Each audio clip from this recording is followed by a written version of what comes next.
Gente, estou sentindo que estou colocando pressão demais em mim para esse episódio, porque é muito importante para mim, porque eu já assisti outros vídeos no YouTube que mudou a minha percepção sobre tudo isso.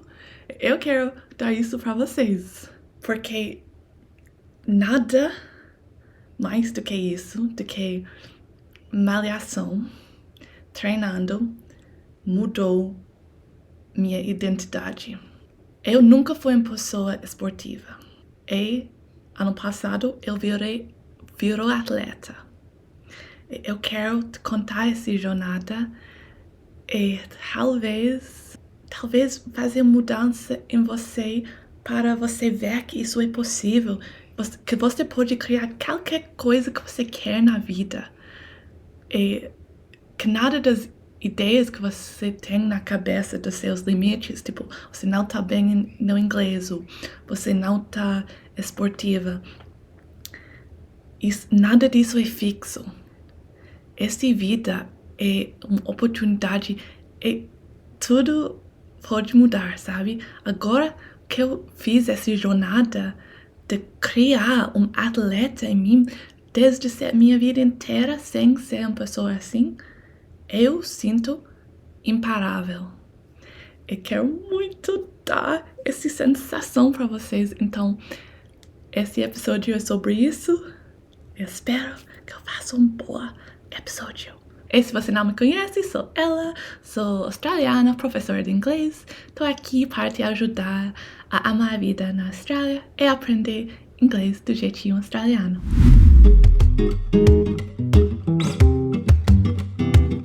E no final desse episódio eu vou te ensinar algumas expressões para usar na academia aqui na Austrália. E vou te ensinar também um mico do inglês, que vai ser engraçadinho. Bora para inglês. So, it was only recently that I actually looked in the mirror and thought, God damn, I'm so happy with my body and what I've created. So it took a long time. I've now been training for 3 years in the gym, consistently and hard. And yeah, it was only recently that I'm actually super happy with my body. I was never a sporty person. My whole life, I was unhappy with my body. I was never super overweight, but I was a little bit chubby. Chubby significa gordinho. I was uncomfortable in my body, and I felt like there was no solution. Since very young, I used food to help me emotionally. Yeah, I remember in school when we did PE class and there was 2 people in the class that would have to choose the team. I was always chosen last or second to last my whole life in school. So it just wasn't part of my identity that I was a sporty person. However, when I met my ex, who was really into training, and he came to live with me in Australia, I asked him if he could show me how to train. So I started training, and I will forever have gratefulness for how much he helped me, and I was so lucky to have somebody to teach me what to do. And then we went to Brazil, and this is when I joined the gym. When I joined the gym in Brazil, this is when I started to really focus. So I took progress photos, like photos of my body. I took measurements of my body, and I started weighing myself once a week, and I had a spreadsheet with all of my exercises and the weight, and I would put in my weights every single time of what I was doing in the gym. And I know it sounds like a lot, but this was like medicine for me. As I've talked about on the podcast before, when I was in Brazil, I lost a lot of my confidence in myself.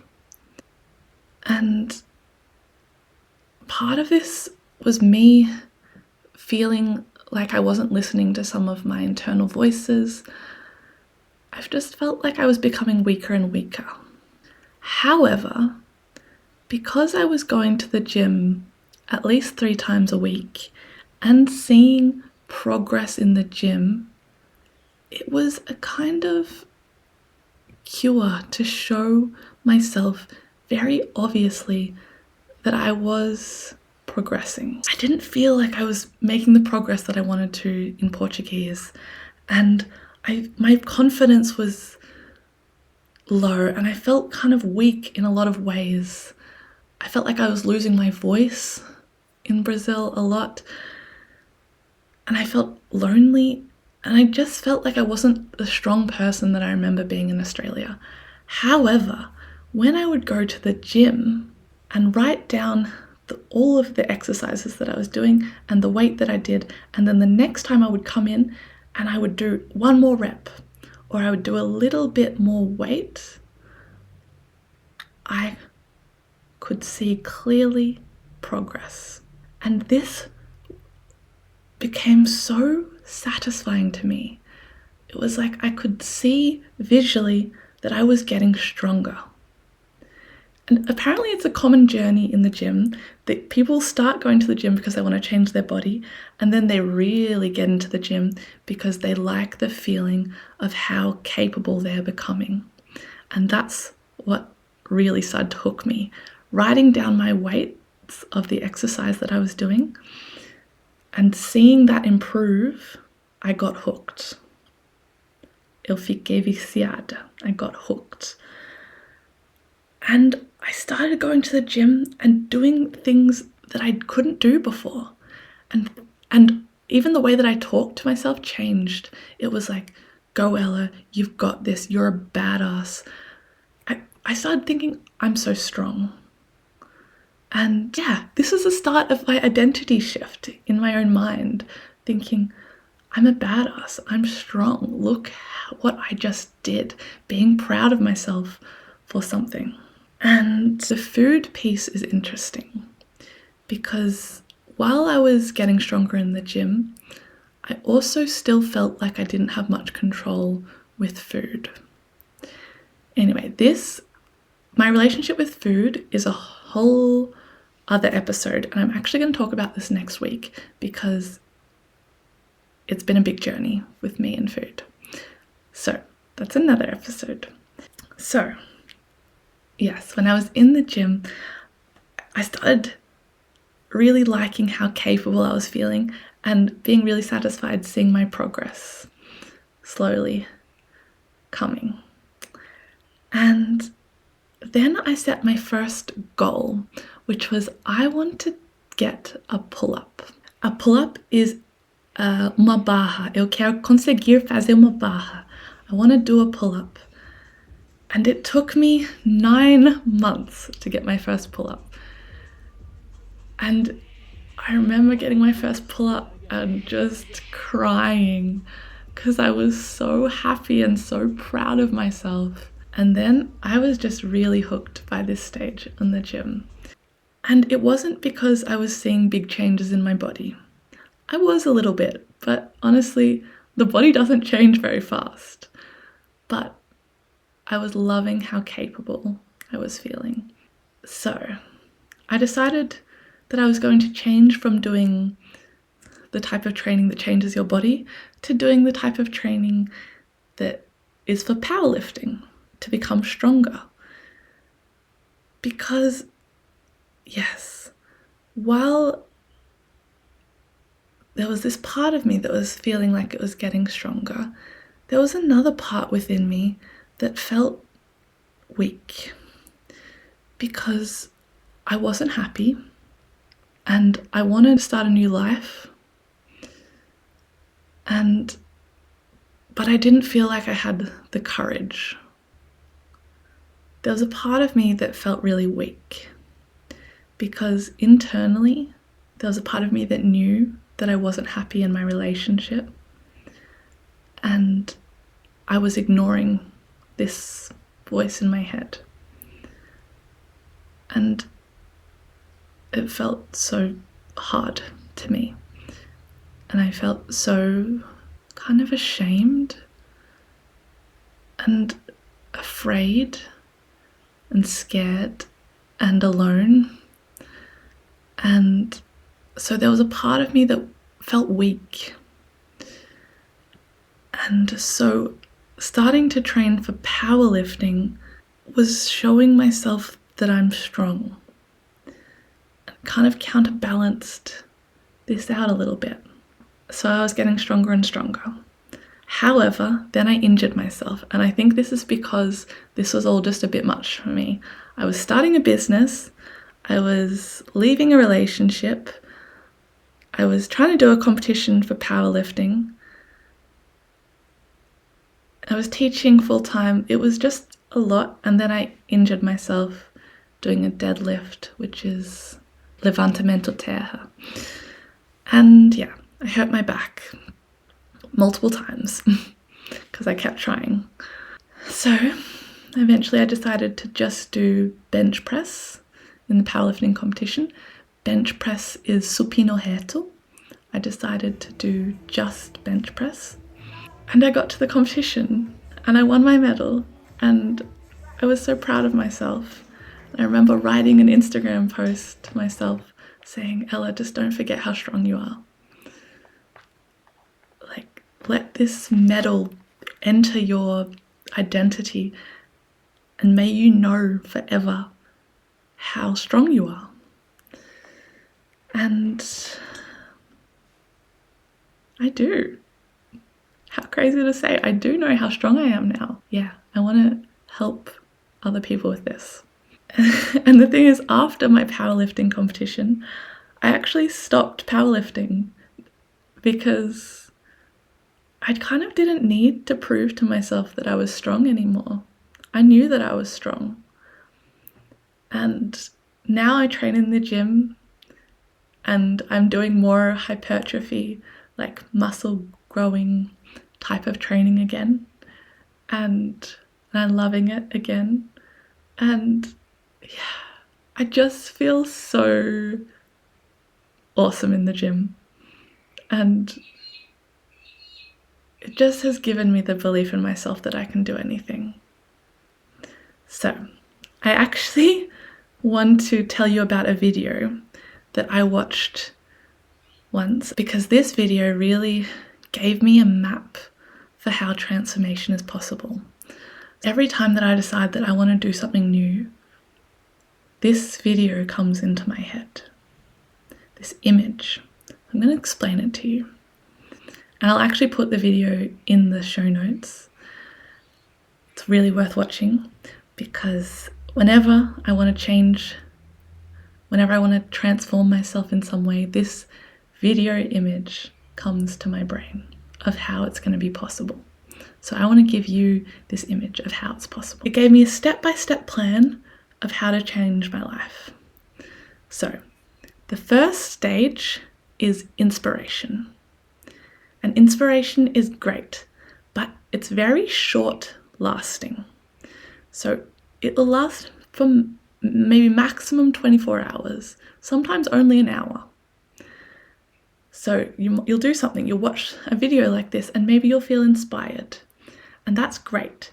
But if you don't do something with that inspiration, nothing will happen. So when you feel inspired about something, you use this inspiration to come up with stage 2, which is a plan, a good plan. And it really helps if you have an expert, someone that knows what they're doing, to show you what's a good plan. But if not, there's ChatGPT and stuff to help you now to come up with a good plan. So use your inspiration to come up with a really good, sustainable plan that works for your life. I'm going to give you an example because I helped my mum with this, and my mum started going to the gym and now she goes very regularly because I gave her a 3-day-a-week, 30-minute plan. And I know this seems like not much, and many people make the mistake of all or nothing. They decide, I'm going to start going to the gym, so they want to go every day. And this is such a big mistake because it's too much. It's too much for your system and you won't want to do it. So what my mum realized is that after each session, after 30 minutes, she'd be like, is that all? Like, I could do more. But I would say to her, no, go home. And because she did that for the first while she was training, she really felt like, I can go to the gym for 30 minutes. I can do this. And she was able to make this a habit in her life. So, inspiration, sustainable plan. Now, I want you to think of this plan as a straight line, a horizontal line, and then on top of the line, you're going to have the next two things that you're going to need. And these are motivation and discipline. I want you to imagine this. Your plan is a straight line, and then on top of the line is a wavy line. And this is the line for motivation and discipline. When you have motivation, you're on top of the line. It's easy to stick to the plan. And when your motivation is low, this is when you're going to need discipline to stick to the plan. But then your motivation will come up again and you won't need discipline. And it'll drop again and you might need a little bit of discipline. But the thing that he said next changed the way that I view discipline. Because it's really hard to think in your head, I just have to force myself to do something that I don't like doing for the rest of my life. Like, who doesn't like the gym and just wants to force themselves to do it for the rest of their lives? That's really intimidating. And I think because I used to think that it would be this way, I didn't want to go to the gym. So what he said next changed the way that I view this. He said, after using motivation and discipline for on average 21 days, this will turn into a habit. And all of this big spike of motivation and discipline, it won't be so hard anymore. Because it'll become something that's just part of your routine, something that you just do. And this was a big relief to me to think, okay, so I just have to do this until it becomes a habit. And it's not going to take that long. I'm going to need to use discipline sometimes, but then I'm going to be able to use motivation and it's not going to be so hard. But then, after something is a habit and it's not so hard anymore, and then it can become part of your identity, a passion. And maybe it won't become a passion, but it will become part of who you think yourself to be. And this is the best stage for me. Because now, yes, sometimes I don't feel like going to the gym. Sometimes I'm like, but I don't actually really think about it anymore. Do I think about it? I mean, sometimes I don't really want to go. It's just not a struggle in my head anymore, really. It's just what I do, and I don't think about it that much. And really, the moments that I don't want to go, and I go anyway, those are the most powerful moments. They're the moments that you feel like a badass. They're the moments that I'm like, far out. Ela, você tá foda. Anyway, so now is the time for Bater Papo, onde eu vou te ensinar algumas gírias e expressões para usar na academia na Austrália. How you going, mate? Mate? Yeah, no, I'm pretty good. How you going? Bem-vinda ao Bater Papo, onde eu te ensino gírias e expressões para usar na sua vida na Austrália. E hoje eu vou te ensinar expressões para usar na academia na Austrália. Vou te ensinar 3 cenários. Uma é quando você vai numa academia nova e você quer se inscrever ou ir para uma sessão aleatória. E outra é para perguntar para alguém quantas séries eles têm para acabar com uma máquina. E outra é para pedir ajuda. No caso que você acha que talvez vai falhar e você quer alguém lá te ajudando. E no final eu vou ir para minha academia e vou pedir ajuda de algumas pessoas lá para mostrar como isso é na vida real. Ok, Primeiramente, eu vou te ensinar alguns vocabulários que você vai precisar na academia na Austrália. Primeiramente, tem rep. Rep é curto para repetição. Next, we have sets. Sets é séries. Então, normalmente, pessoas fazem tipo 3 sets of 10 to 12. 3 séries de 10 a 12 repetições. Depois temos dumbbells. Dumbbells é halteres. Temos barbell. Barbell é barra. Depois, máquinas, talvez você vai falar de bench. Bench é o banco do supino. Pode ser exercício mesmo, supino reto. Tipo, se você fala, I'm doing bench today. Like, estou fazendo supino reto hoje. A próxima temos PB. PB é o sua recorde pessoal. É personal best, mas nós falamos PB. Outra palavra você vai precisar é fail. Isso é falhar, se você não pode levantar o peso. É falha mesmo, que é falhar. Então, primeiramente, quando você quer pedir para alguém quantas séries você tem para acabar, você vai querer falar, excuse me, how many sets do you have left? And then they'll say probably one, or just one left. And then you say, thank you. Excuse me, how many sets do you have left here? Probably only about two Okay. more. Cool, thank you. No worries. Talvez você vai querer pedir, você está usando isso? So you'll say, are you using this?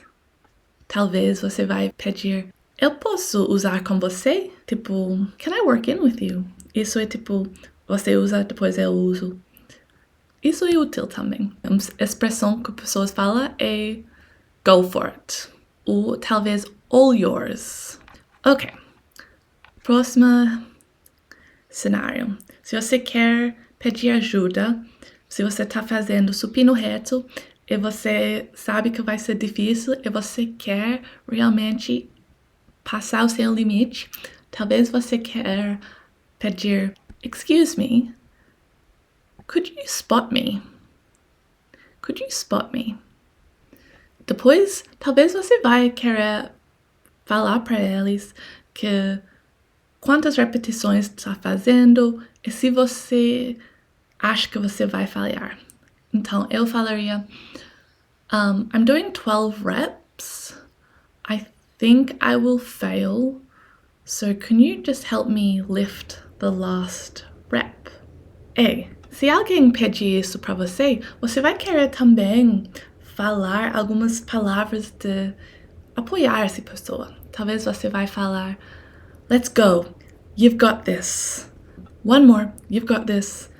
Também falamos muito up, up, up, para vai para cima, para cima, para cima. Vivani, can you come here? Yeah. Can you spot me for a sec? Yep. Okay, so I might fail, Yep. and if I fail, just like help me get one more or two more reps. You can just help me as much as I need. All right, let's go. But yeah. You got it. Let's go. Up. One. Good. Keep going. You got it. Keep going. All the way up. Up. Come on, let's go. Good. We got one more. Come on. Nice. Good job. Yeah. Good job. Thank you. Nice. Yeah, how's your training going? Like, Yeah, no, it's going really good. Feeling pretty strong, which is nice. How about you? good. That was a PB. Good job. So, well, PB for this Yeah. period. Are you doing flat bench at the moment? Like any barbell bench press? Nah, No. just dumbbells Yeah. at the moment. Good. Yeah. It's good stability training. Yeah. Are you doing any upper body? No. You hate upper body, hey? Don't like training alone. Yeah. I get bored. But no, I'll do it. I'm trying to be compliant. Thanks for the help. That's all right. Se você quer ir para uma academia novo, talvez você vai falar, Hi, I would like to sign up for the gym. Isso é, eu gostaria de me inscrever. Se você só quer ir para uma vez, você está numa cidade nova, por exemplo, você vai querer falar, Hi, how are you? They're gonna say, Hi, I'm good. How are you? I'm just after a casual pass today. Normalmente eles são tipo $20 na Austrália. Minha academia são 10, mas isso é barato. Porque às vezes eu pago $20 para ir uma vez numa academia. Então, agora eu vou para minha academia e eu vou ver se eu esqueceu de falar alguma coisa. Normalmente, quando você inscreve numa academia, eles têm algumas opções. Você pode fazer um débito direct.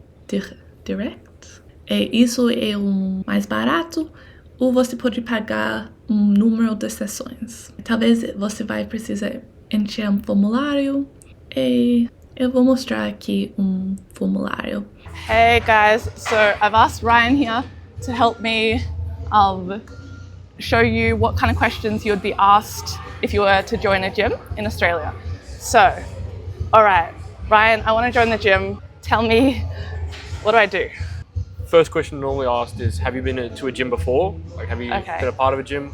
Yep, I've gone to the gym before. Yep. Next one we commonly ask is what membership option you'd like out of the options we provide. Okay. So what are the options? So you got the upfront options for 1 month for $90 and respective prices for the respective months. Okay. Or you got the weekly options of like $17.95 with no lock-in contract, or $15 a week, 12-month lock-in contract. Okay. Yep. All right. Got it. So, and then you've got casual sessions, right? Yep. So maybe for today, I'll just pay for a single session. Yep. And then I'll have a think whether I want to do like a weekly direct debit or pay for a few months because I'm not quite sure. Yep. Cool. For sure. All right. Do you ask anything else? Just once they sign up, we just give them a quick rundown of where everything is, like bathrooms upstairs, everything like that. Mm-hmm. And general show around of the gym. Cool. All right. Great. Thank you. Thank That'll you. do. Espero que isso te ajuda. Quem arrisca não petisca. Você pode fazer isso. E se você vai e você usa esses novos vocabulários, quero que você seja muito orgulhoso de você, porque não é fácil mesmo. E quando você se arrisca, você precisa mesmo falar bom trabalho.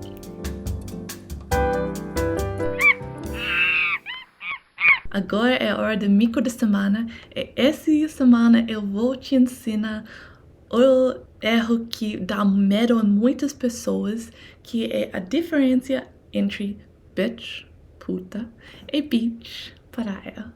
Já ouvi muitas pessoas falar que eles falam I love the bitch. Não é bom de falar isso. Ou de falar I love bitches. I love bitches é mal. Se não quer falar eu gosto das putas. Caraca, gente. Isso é fácil se você entende a técnica e você pratica. Primeiro passo, eu preciso que você ouve a diferença. Tem bitch, beach, bitch, beach, bitch, beach, bitch, beach. Ok, se eu coloco 3 dedinhos em frente da minha boca, quando eu falo praia, beach. E quando eu falo puta, bitch, você vai ver que beach, você veja, é mais longo, você veja essas linhas da minha boca. Beach, beach, beach. E com bitch, bitch, bitch, você não veja. Então, você vai ver que é diferente na boca. Isso é a primeira coisa. Quando você fala beach, praia, você vai sorrir. Beach, beach, beach. Primeira coisa. Tem 3 partes disso. Então, isso é a primeira. Sorrir. Beach. Segundo parte é que você vai falar o som de I 2 vezes. Bitch. É uma vez. Bitch. Beach. Beach. É mais longo. I. Beach. Beach. 2 vezes. I. E. Bitch. Bitch. Uma vez. E. Bitch. Bitch. Então, é tipo... Se você não sabe, bitch é a palavra para um cachorro feminino. Uma cachorra na Austrália. Então, quero que você imagine que você tá um cachorro brava, você não vai sorrir falando a palavra bitch. Você vai falar bitch. Você vai falar rápido também. Bitch. Bitch. Whereas beach, você tá feliz, você tá indo pela praia. Beach. E você vai falar beach longo. Terceira coisa, isso é a coisa que todo mundo esquece e faz muito diferença no som. Repete depois de mim esses 3 sons, esses 3 vogais. A, E, I. A, E, I. Agora nós vamos fazer de novo, mas quero que você preste atenção na posição da sua língua. Porque a parte no meio da sua língua cada vez vai mais alto com esses 3 vogais. Presta atenção na sua boca. A, E, I. A, E, I. A, E, I. E para I, esse final I, A, E, I. This I, quando sua língua está quase tocando o céu da sua boca, I, isso é o que você precisa fazer para praia. Beach. Beach. Língua está aqui em cima, enquanto para bitch, sua língua está mais na posição de E. Tá mais relaxada. Então, A, E, I, beach, beach, beach. Eu quero que você pratica prestando atenção em levantar o meio da sua língua para o céu da boca. Beach. Praticar esse primeiro.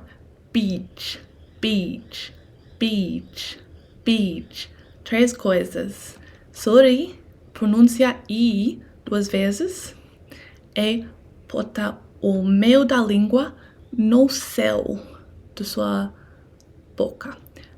Beach, beach, beach, beach, beach. A coisa que a maioria das pessoas esquece é essa parte da língua não indo para o céu da boca.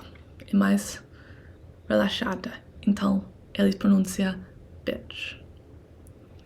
Pratica prestando muita atenção na sua língua e depois de alguns dias praticando, te juro que você vai conseguir.